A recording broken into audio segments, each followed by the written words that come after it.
मुझे ताजा मांस चाहिए। नहीं नहीं नहीं, मैं किसका दूं, किसी की हत्या नहीं कर सकता हूं, क्योंकि मांस दूंगा तो किसी का वध करना पड़ेगा। नहीं नहीं, ये मेरा धर्म नहीं कहता है। तो मैं भूखों मर जाऊंगा, तुम्हारा धर्म नष्ट हो जाएगा, क्योंकि एक के प्राण बचाए और दूसरे के प्राण तुमने ले लिए। महाराज ने कहा कि मैं तुम्हें संतुष्ट करूंगा, और महाराज ने अपने शरीर के टुकड़े करना शुरू किए, मांस निकालना शुरू किया था महाराज शिवी ने। बोलो किया कि नहीं किया? एक धारदार हथियार लेकर के अपने अंगों को काटने लगे और कहने लगे लो लो लो, लेकिन वो कहता इतने में संतुष्ट नहीं होऊंगा, इतने में संतुष्ट नहीं होऊंगा। इस शरीर के हजारों टुकड़े कर दिए थे वो लोग, कर दिए थे कि नहीं? हजारों टुकड़े कर दिए महाराज ने। और जिस समय, याद रखना, महाराज अपना अंतिम महाप्रयाण करने लगे, क्योंकि वो परीक्षा ली जा रही थी, ना वहां बाज था ना वहां कबूतर था, वो तो परीक्षा ले, धर्म ही परीक्षा ले रहा था महाराज की।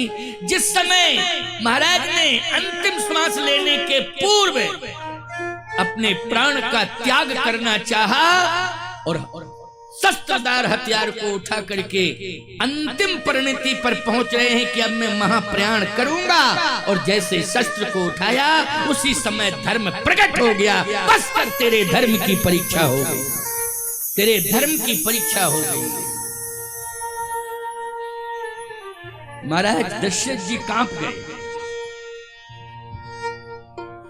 इसका मतलब है मैं धर्म को महत्व नहीं दे रहा हूं, मैं अपने शरीर को महत्व दे रहा हूं। प्राण को यदि राम जी को रोकूंगा तो मेरे प्राण बचेंगे, लेकिन धर्म जाएगा। बोलो भाई, मेरे प्राण बचेंगे, राम को यदि रोकूंगा लेकिन धर्म जाएगा। और महाराज शिवी ने बोलो प्राण बचाए कि धर्म को बचाया? बोलो धर्म को बचाया। शिवी ददीच, महाराज ददीच ने तो अस्थियां दान की, हड्डियां,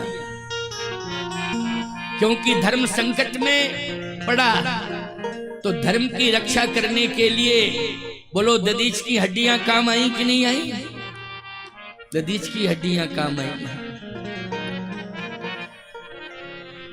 ये सारंग आदि जो धनुष बने हैं ये ददीच की हड्डियों से बने, पिनाक ये ददीच की हड्डियों से बना है। धर्म की रक्षा के लिए अस्थि दान कर दिया, हड्डियां दे दी। महाराज श्री दशरथ ने वो दृश्य आंखों से देखा, जब ददीच जी अस्थि दान कर रहे हैं, वो देख रहे हैं आंख से। और दिखाने वाला कौन है? बोलो भाई, दिखाने वाला जो है परमात्मा है, वही राम है।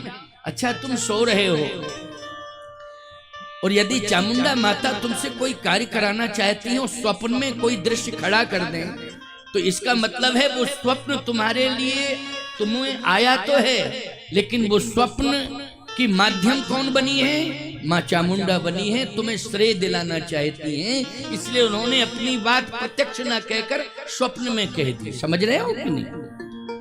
इसलिए कितने जगह भक्तों को स्वप्न हुए हैं जहां पर ये स्वप्न में आया कि अमुक जगह पर मैं हूं, मुझे निकालो। तो कई मूर्तियां पृथ्वी से निकाली गई, धरती से निकाली गई, स्वप्न के आधार पर। बोलो भाई, स्वप्न के आधार पर। इसलिए ये भगवत प्रेरणा होती है। यहां स्वयं भगवान राम हृदय में बैठे हुए हैं और वो दृश्य खड़ा कर रहे हैं जिससे पिताजी का हृदय बदल जाए, विचारों में परिवर्तन आ जाए, और मुझे जो है वन भेजने के लिए वो अपनी स्वीकृति प्रदान करें। वन भेजने के लिए अपनी स्वीकृति प्रदान करें मुझे, तभी मैं बन जाऊंगा। भगवान शंकर ने कहा, सीताराम, हाँ क्या सोचा आपने? दशरथ जी महाराज ने नेत्र खोले, कहा बोलो राम अयोध्या में रहें या राम बन जाएं? आपका मन क्या कह रहा है? आप अपने मन की बात बताओ, राम वन में रहें या राम भवन में रहें? तो मन तो यही था कि राम भवन में रहें, वन में न रहें। लेकिन दशरथ जी कहते हैं 2 मिनट का मौका और दो। शंकर जी बोले 5 मिनट ले लो। 2 मिनट की बात छोड़ो, 5 मिनट ले लो, विचार कर लो। अच्छा, भगवान शंकर भी सोच रहे हाँ डोज अच्छा मिल रहा है, लेकिन हैवी डोज दे दो, गुंजाइश ही न रहे। हैवी डोज दो प्रभु, ये क्या कर रहे हो? गुंजाइश नहीं रहनी चाहिए। अब दोबारा सोचने का मौका मांग रहे हैं, तो इस बार तो हैवी डोज दे देना। अच्छा ठीक है, विचार कर लो। भगवान शंकर ने कहा कोई बात नहीं, विचार करो। दशरथ जी के नेत्र बंद हो गए। दशरथ जी महाराज विचार करने लगे। जब तीसरी बार विचार किया तो हरिश्चंद्र जी को खड़ा कर दिया भगवान ने। प्रभु की लीला, हरिश्चंद्र जी। और दृश्य कौन सा था महाराज? दशरथ देख रहे हैं, उनके हृदय में ये फिल्म चल रही है, ये रील घूम रही है। दृश्य कौन सा था? हरिश्चंद्र जी सिंहासन पर नहीं बैठे, काशी के स्मशान पर ड्यूटी दे रहे हैं। हरिश्चंद्र जी के मस्तक पर सोने का मुकुट नहीं है, काली पट्टी बंधी हुई है। राजा के सिर पर काली पट्टी नहीं बंधी होती है, राजा के सिर पर मुकुट होता है। होता है कि नहीं होता है? ये काली पट्टी तो चांडाल के सिर पर बंधी रहती है, याद रखना। लेकिन सिर पर मुकुट नहीं है, काली पट्टी बंधी है। राजा के हाथ में तलवार होती है, लेकिन हरिश्चंद्र जी के हाथ में लाठी है।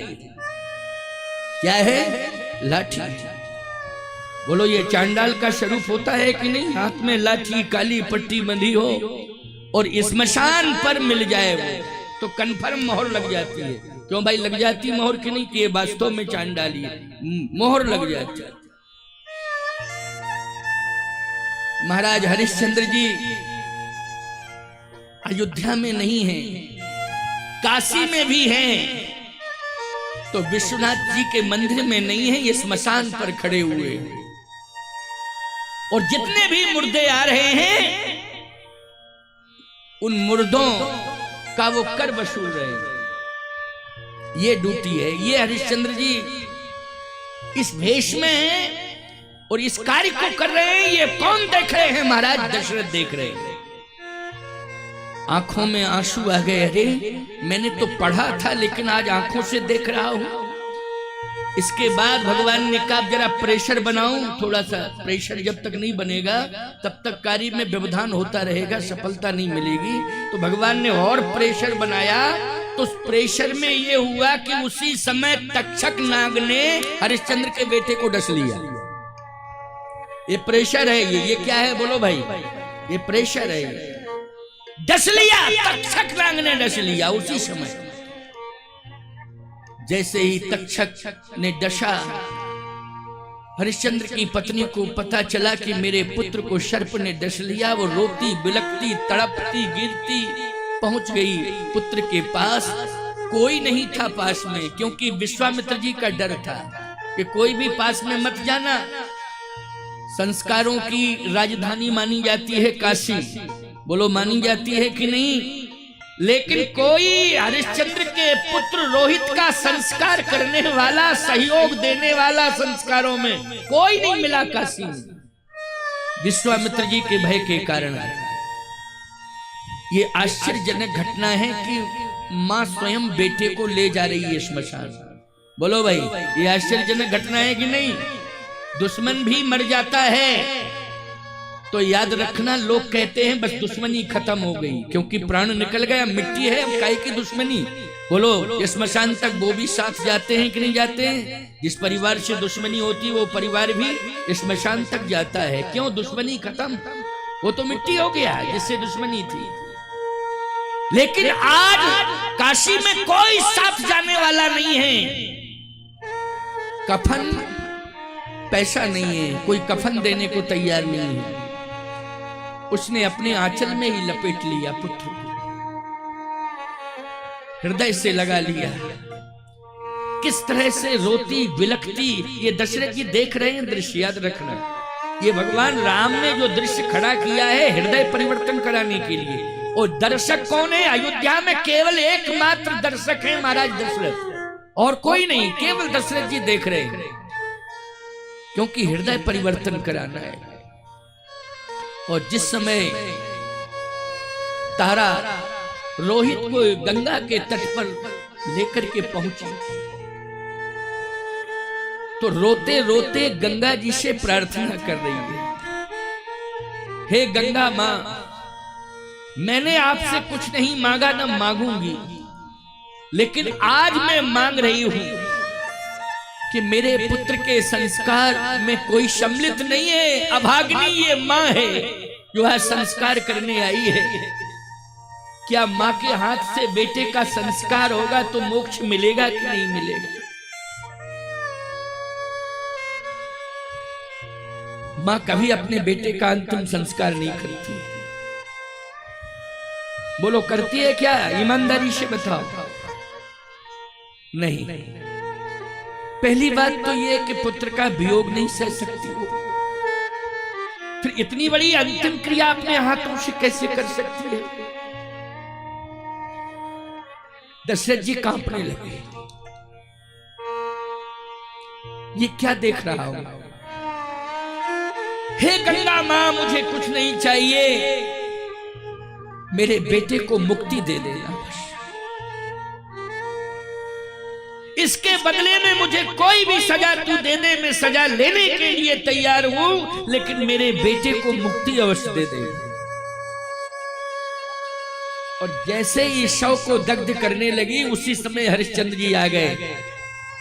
रुक जाओ, जब तक कर नहीं ले लूंगा तब तक शव को दग्ध नहीं करने दूंगा। देखा तारा ने, ये मेरा पति है, हाथ में लाठी है, सिर पर काली पट्टी है, पहली बार इस वेश को देखा था, अभी तक नहीं देखा, पहली बार देखा। चरणों में गिर पड़ी, पहचानो मैं आपकी पत्नी हूं, ये पुत्र की लाश है, और बिना कफन की लाश आई है, इसलिए जब कफन के लिए पैसा नहीं है तो कर कहां से दे सकती हूं? पहचानो। क्या विपत्ति में पहचान समाप्त हो जाती है? धिक्कार है आपके जीवन को, लानत है आपके जीवन को, आज धिक्कार है, लानत है आपके जीवन को। पहचान नहीं रहे कि मैं आपकी पत्नी हूं, ये पुत्र है, ये पुत्र की लाश है, बिना कफन की लाश आई हुई है। पहचानो, पहचानो, पहचानो। हरिश्चंद्र जी ने कहा, मैं पहचान रहा हूं, मैं पहचान रहा हूं। तो पहचान रहे हो तो व्यवधान क्यों कर रहे हो? पुत्र के अंतिम संस्कार में सम्मिलित हो। हरिश्चंद्र जी ने कहा, नहीं, जब तक मैं कर नहीं ले लूंगा, शव को दग्ध नहीं करने दूंगा। इसका मतलब है, तारा ने कहा कि आप पत्नी को भूल गए हैं, पुत्र को भूल गए हैं, क्रूर हो गए हैं आप। हरिश्चंद्र ने कहा, मैं जानता हूं तू मेरी पत्नी है, मैं जानता हूं ये मेरा पुत्र है, लेकिन मैं पत्नी और पुत्र का त्याग कर सकता हूं, जब तक जिंदा हूं तब तक सत्य और धर्म का त्याग नहीं कर सकता हूं। मैं धर्म की रक्षा करूंगा, इसलिए मेरा धर्म है कि मुझे कर लेना चाहिए, मैं कर लूंगा।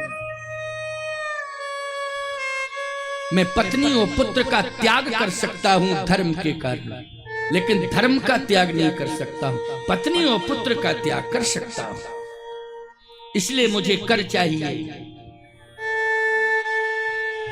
जब तक मैं कर नहीं ले लूंगा तब तक शव को दग्ध नहीं करने दूंगा। तारा ने सोचा कि आखिर है तो पति ही, मैं नहीं इजाजत दे रहा तो मैं अंतिम संस्कार कर दूंगी, मेरा पति ही तो है, ठीक है, बोल रहा है, बोलने दो। और जैसे ही साहस जुटाया और शव को दग्ध करने ही वाली थी तारा, उसी समय हरिश्चंद्र जी ने लाठी उठाई। मैं प्राण ले लूंगा तेरे, लेकिन जब तक कर नहीं देगी तब तक शौक। नारायण भगवान की। महाराज दशरथ के नेत्र खुल गए। भगवान शंकर ने कहा क्या डिसीजन लिया, क्या सोचा आपने, बताइए। राम अयोध्या में रहे या राम वन में रहे, क्या सोचा है? असमन गुणे, असमन गुणे, ये रामायण की अर्धाली है, याद रखना। असमन गुणे राव नहीं बोला, पीपर पात सरस मन डोला। असमन गुनय, पहले सोच रहे थे राम भवन में रहे, लेकिन अब सोच रहे हैं कि राम वन में ही रहें। लेकिन अब वाणी से नहीं कह पा रहे हैं कि राम बन जाओ, लेकिन पीपर पात सरस मन डोला। जो मन पहले का था वो मन बदल गया। बोलो बदल गया। मन डोलने का अर्थ क्या हुआ? बोलो भाई। मन डोलने का अर्थ यही है कि नहीं, पहले जो मन था वो मन नहीं रहा, अब मन हिल डुल गया कि अब तो राम वन में ही जाए, भवन में न रहे, वन ही जाए। क्यों? अगर राम को मैं भवन में रखता हूं तो धर्म जाता है, और यदि राम को वन भेजता हूं तो मेरे प्राण भले ही चले जाएंगे, लेकिन धर्म की रक्षा होगी। तो प्राण मेरे भले ही चले जाएं, लेकिन धर्म की रक्षा होनी चाहिए। महाराज का मन इस तरह से आज धर्म के प्रति समर्पित हो गया। इसलिए असमन गुने राव नहीं बोला, ओ पीपर पात सरस मन डोला।